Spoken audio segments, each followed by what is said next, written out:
It is in 1 Corinthians 11. It talks about that a head covering is a sign of headship. My husband is my head, and it is a sign to others. It draws attention, and sometimes unwanted, but I can't tell you how many times people have stopped me in Walmart and said, "Where do you go to church?"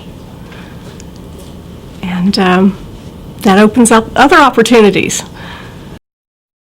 Now, some of the benefits of wearing it were I was immediately broken of some long-held pride. There is nothing like a group of teenage girls laughing at you for you to say, you know, what's more important, pleasing God, pleasing my husband, or you're laughing at me?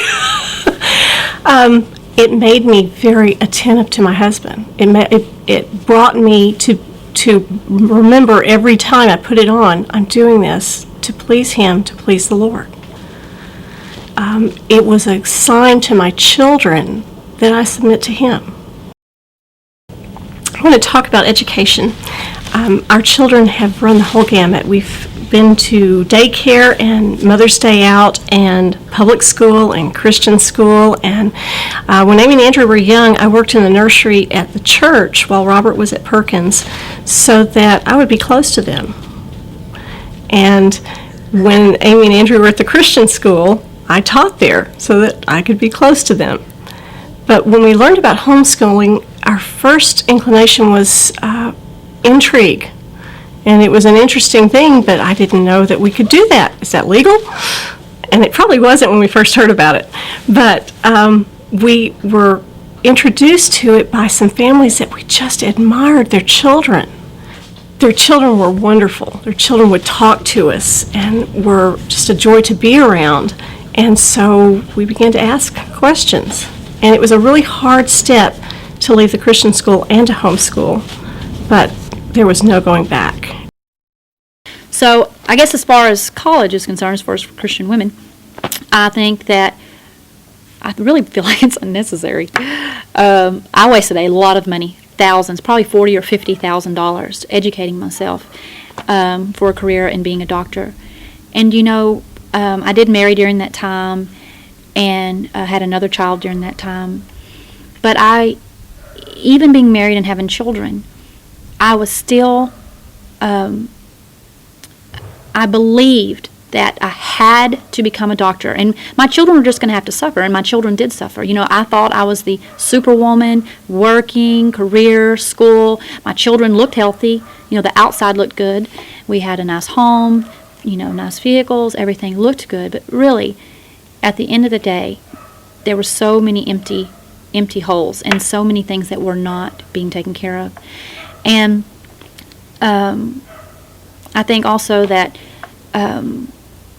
you know, I think women, Christian women too, I think they believe that, oh, I can still work, or I can still go to college, and I can still take care of being a keeper at home. I can still take care of my home.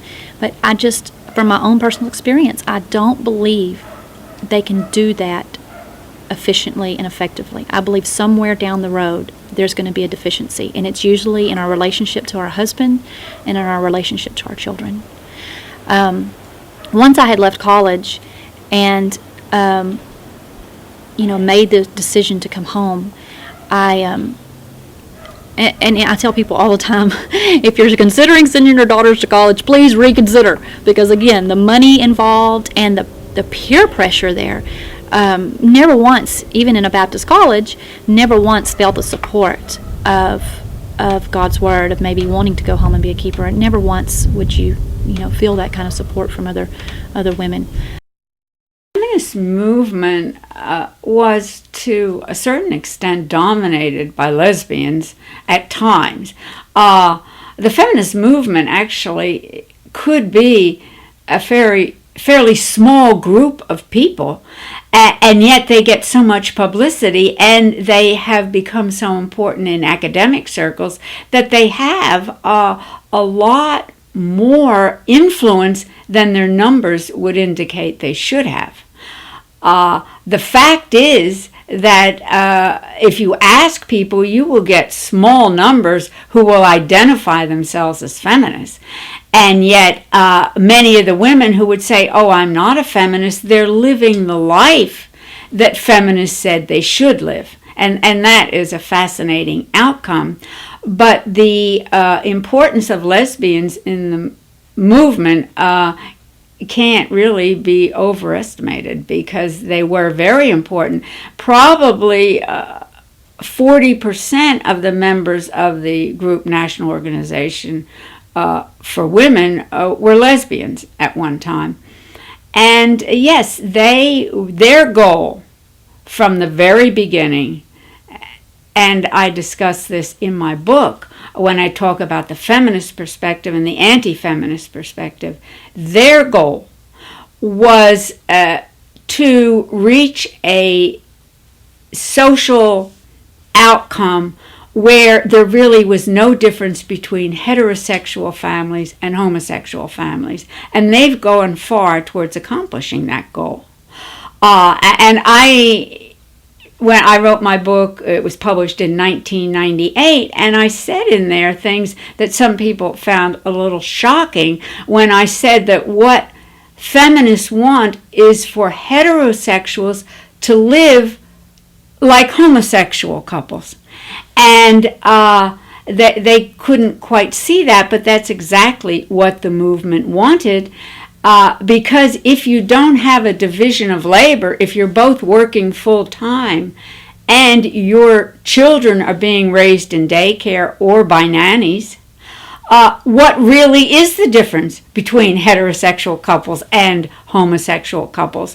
And I think the reason that the movement has been able to get as much support for same-sex marriage is because when the average person looks around and looks at the two-income working family, they see, well, if the mother isn't home taking care of the kids, what's the difference whether the parents are the same sex or different sex? So the fact that so many women chose to enter the workforce and turn their children over to nannies or to other paid employees and have really given an image of a home without a mother in it. The fact that this happened in so many homes, I think, has made it much more acceptable to other people to say, well, why shouldn't homosexual families be treated the same way? And I think that is one of the most pernicious outcomes of the success of the feminist movement, because children, I believe, and I think all studies support this, children need both a mother and a father. Outcomes for children are always much worse when they are not raised in a home with their biological parents. Most mortality happened at birth, after birth, or in the first 5 years of life. There would be a very high level of child mortality. At least a quarter of all live births would not make it until the age of 5.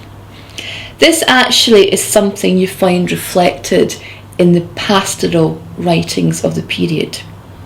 Some of the most poignant letters, for example, of the 17th century minister Samuel Rutherford are written to women correspondents on the loss of children.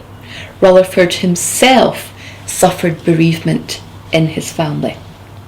And it's something that we have to remember, is that loss, bereavement, death was a much more everyday component of people's lives, and therefore their spiritual thinking. And that tragically, child mortality was an obvious consequence of living in the 16th century. If you had children, you would expect to lose children. And this certainly does affect people's thinking. Generally, you find with women, if they survive childhood, the most dangerous part of their life are the childbearing years. Many women die in childbirth or in fact of infection disease immediate post-childbirth.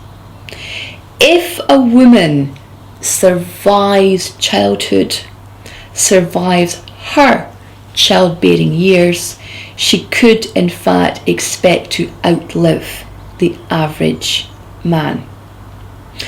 What this gives us is a pattern in which marriage, while for life, is often ended by death. And therefore marriage, remarriage, and multiple marriage is common. There are plenty of examples of women who go through 3 successive husbands in a lifetime. One issue that can perhaps to a modern eye seem controversial is the marriage of an older man to a younger woman. This does happen. Sometimes men remarry widows in their own right. However, since part of the purpose of marriage was the procreation of children, it is common for second marriages to be to women of childbearing age. So you find very different patterns. When I speak at conferences to ladies on this topic, I usually ask women for a show of hands on how many people had their first baby, how many women had their first baby and felt comfortable and confident with that baby. And usually there's, less than a tenth of the ladies that raised their hand. They didn't feel comfortable with that first baby. I also ask how many people knew how to run a cash register and how many people knew how to drive a car or knew their way around their local mall. And everyone knew those things, but when you ask about the domestic skills, when you ask about how many people knew how to sew, how many people knew how to make bread or cook from scratch or felt confident or in the organization of their home, these were areas where they did not feel confident, they did not feel well trained, and where they were discontent with where they were. When I had one of my later children, I can't remember which child it was, but I had several at the time, and tried to leave the hospital. They wouldn't let us leave until we had gone through the mandatory diaper changing class. And I thought, I know how to change a diaper by now, but they wanted us to go through this mandatory class, and they do that because most of the women coming out don't know how to change a diaper. If we're training our daughters in these homemaking skills, they're going to feel confident at it. Not that it's difficult to do these things, but it's something they need to feel confident in and they need to do right. Yes, most people can clean their house. Can most people clean their house well? No. And being able to run a home in the right way, we really don't understand because most of us don't sew our own clothes. Most of us don't cook healthy meals. Most of us don't have the skills that we could have if we would have been trained from the beginning as homekeepers. So we're kind of trying to do a little backtracking, and we're working together as moms to start a new generation of young women who will be able to do these things and will be able to pass them down to their daughters because we weren't trained that way. If the Bible says that a married woman's role is to be a keeper at home, to raise her children, to teach her children, then why does she have to be trained for a career, which is what most college degrees are for, is to train them for a career.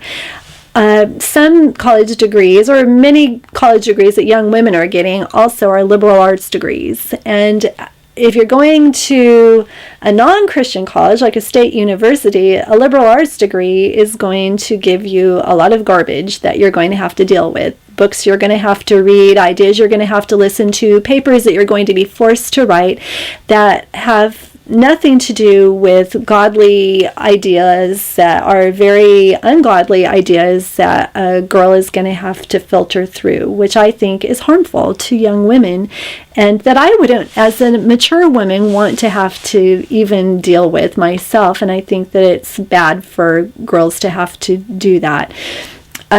If it's a degree that is not a liberal arts degree, then it's probably a science degree or a math degree or something that is geared toward having a career in that field. And I think that if her goal is to get married, which it is for most Christian girls, I believe, that's the normative thing for them, then there is no reason for doing that. And I argued that being educated didn't just occur in a college setting. I pointed out that I don't have a college degree. I went for 1 year and then I quit and I got married at the age of 19. And I consider myself an autodidact. I love reading. I have a big library of 12,000 books and I haven't read them all. I haven't even read half of them, but I read a lot. And I love learning and I love knowledge and I enjoy discovering new ideas and discussing ideas. And I think that the way that the world is set up today with the internet, with the computer, that there are lots of ways a young lady could get an education without leaving her home in the protection of her family. There are so many stories, sad stories of girls who have left home to go away to college, who have had some really terrible things happen to them because they aren't protected. College campuses are known for having high crime rates. Girls frequently are sexually abused, raped. In those settings, they are tempted by many things that if they were at home under their father's protection, that they wouldn't be facing that temptation. And I think that to normatively send a young daughter away at the age of 18 to get a degree which may be of dubious value in her future life, that I think that it's an expensive experiment to use on your young daughter, and that there are a lot better uses of a young woman's time, and that she can find a lot of things to do from her home that could benefit her much more than going away to college. Okay, why is feminism an important issue today? I think feminism has actually been an important issue since the Garden of Eden. It's something that goes back all the way to the fall of man. It's not something new that suddenly popped out of a box in the 60s. I think a lot of even the conservative histories of feminism that we're looking at today don't go back far enough. They tend to look at the sexual revolution and say, oh yes, all the excesses came out of the 60s. And if only we could go back to the good old days of the 50s, they'd be fixed. When in reality, the history of feminism goes far beyond that, back to the great-grandmothers and even the great-great-grandmothers of those who grew up in the 60s. So you have 2, 3, 4 generations of women who were militantly opposed to the Christian family unit, to father-led households, and most people are surprised to find that didn't start in 1960. It actually started before the 1860s. It was in the 1840s. And it has affected the way our culture has been shaped for the last 160, 170 years. So it's important because the decisions that were made years and years ago, before any of us were born, are still reverberating down the lines today. And they affect the way that social policy is drawn up, they affect politics, they even affect our economy and the way it's structured. There's a lot of different styles of feminism that are affecting what we see done today in schools, in banks, in corporations. So it's a very important issue. It's not something we can just overlook and say, well, you know, it had its heyday in the 60s, but it's kind of petered out, or, well, it's come back, but it's a milder form today. Well, there's all sorts of books that have been written on the subject of how public school harms boys. I think Christina Hoff Sommers wrote one, which is I don't recall its title at the moment, but it's quite obvious that boys are not a highly valued commodity in public school. They're disproportionately put on Ritalin, disciplined. any kind of active thing that they would previously enjoy is at risk. Recess has been canceled in lots of places, which that's just perfect for a little boy. No recess, just sit still all day long.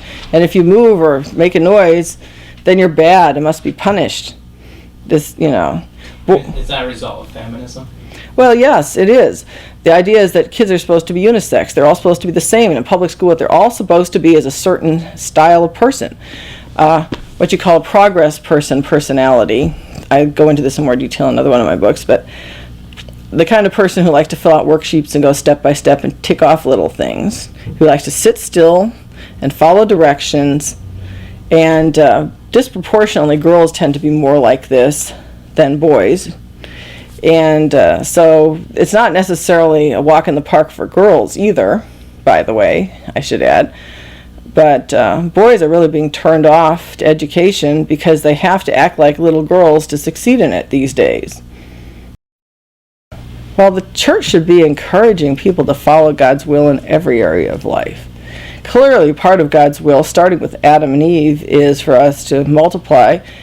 And the people who say there's a population problem are completely wrong. There is no population explosion. Europe is going to die out in a matter of, I don't know how many years they're saying now. America is not having a population explosion, and what with the big thrust for illegal immigration at the moment, it makes it even twice as ridiculous to say that godly Christians should not be having children to make way for what? Just for more people to immigrate illegally into the United States, who then will have tons of children. I have nothing against immigrants. My mother is an immigrant. I'm one. Yes. My mother's an immigrant. She's a Hungarian refugee. But back when people were talking about this, they were acting like the population was static. Nothing anyone else did would make any difference. So what do we have? We have Muslims being proud to have children, having lots of children. You have Christians having no children. Well, where does this leave us?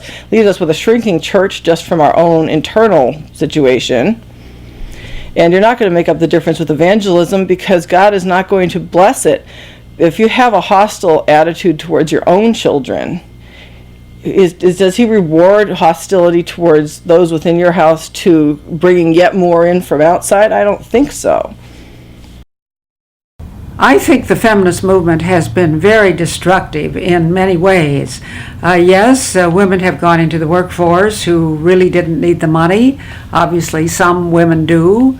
I grew up in a family during the Great Depression of the 30s, and my mother became the mainstay of our family because she could get a job where my father couldn't. So you deal with life circumstances the way they come up to you.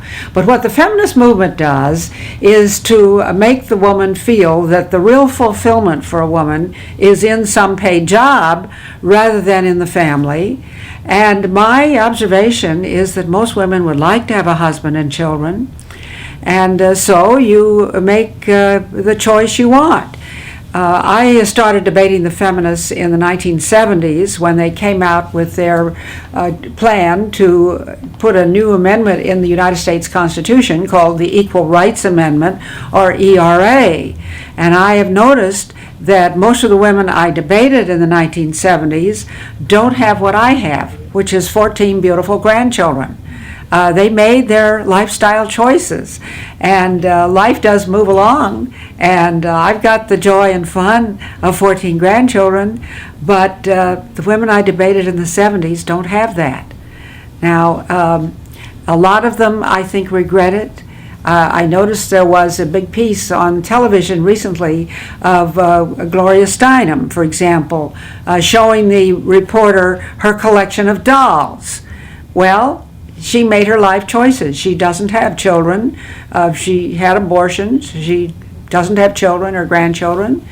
And I'm not sure they're happy with the choices they made. My impression of many of the feminists is that they are now bitter and unhappy when they think that life has passed them by.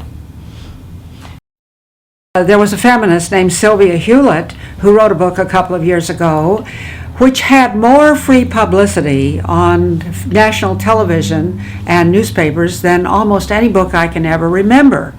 And she thought she made an amazing new scientific discovery that women are less fertile after the age of 40 than they are when they're younger than 40.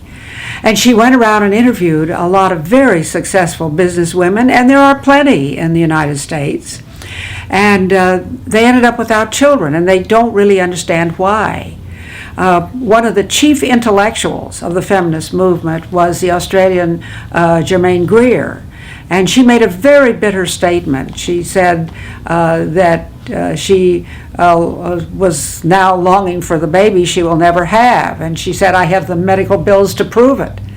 So some of them are very unhappy, and I urge young women to look ahead. You are going to get older, and what kind of a life do you want? Look around and see who are the successful women you would like to imitate. I think that the sacrifices that you make as a young woman, which will give you more joy as you grow older, are worth it. Now, if somebody doesn't, it's all right with me. They don't have to get my permission.